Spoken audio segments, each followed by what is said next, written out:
Aleida Guevara March acudió en la tarde del 16 de octubre a honrar a sus mayores en la tierra que la acogió como hija adoptiva, justo en el día que a las montañas del Escambray fomentense llegaron hace 55 años el Che y sus hombres de la guerrilla para iniciar la historia del Frente de las Villas y la campaña más intensa para la columna 8 Ciro Redondo del Ejército Rebelde.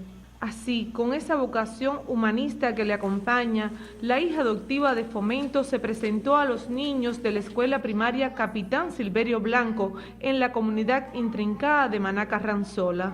Yo soy Aleida, pero él me decía Liucha. Mi mamá quería ponerme Lidia, que era el nombre de su hermana, pero él no quiso ponerme el nombre de la mujer que él amaba. Entonces me puso Aleida como mi mamá.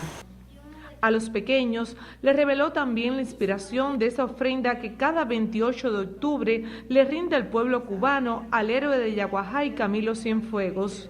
Mi papá era un verdadero revolucionario. Ustedes saben que él decía que los verdaderos revolucionarios tenían que ser hombres y mujeres con gran capacidad para amar. Como era un hombre muy romántico, se le ocurrió que una de las maneras que podíamos rendirle tributo a Camilo, que era uno de los hombres más completos de la guerrilla, del ejército cubano, sería poner una flor en el mar o en el río, un poco para recordar dónde desapareció ese inmenso hombre.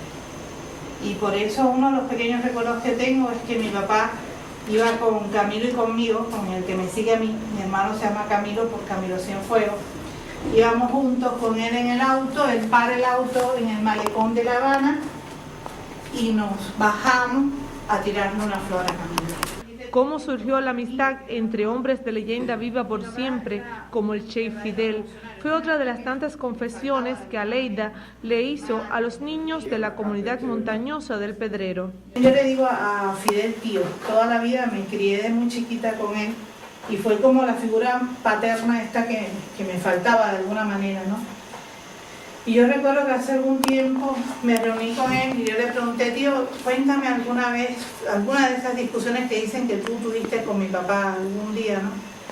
Y él me dijo, bueno, cuando caímos presos en México, yo di la orientación de que nadie podía decir su afiliación política. ¿Qué crees que hizo tu papá? No solamente dijo que era comunista, sino que se puso a discutir con el esbirro de la cárcel sobre la personalidad de Stalin. Significó eso, que a todos nosotros nos dieron la libertad y a tu papá lo dejaron preso por comunista. Cuando yo fui a discutir con él esa situación, me di cuenta que tu papá no sabía decir mentira, no podía. Entonces, ¿qué voy a discutir? No pude discutir nada con él, porque él era así, simplemente. Lo que hizo fue luchar por que mi papá saliera libre de la cárcel.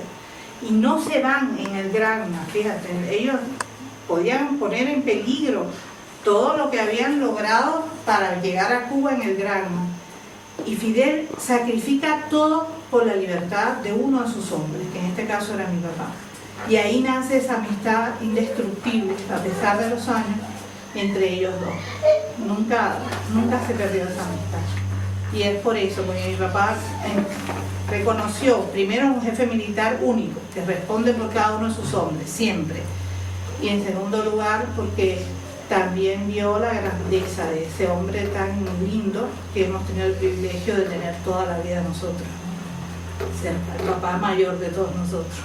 En una tarde memorable para la hija del guerrillero heroico en su visita al complejo histórico Frente de las Villas y a la escuela primaria Capitán Silverio Blanco de Manaca Ranzola, vibró la presencia por siempre en estas montañas del espíritu y el pensamiento de Ernesto Che Guevara y sus hombres de la guerrilla. Che Guevara.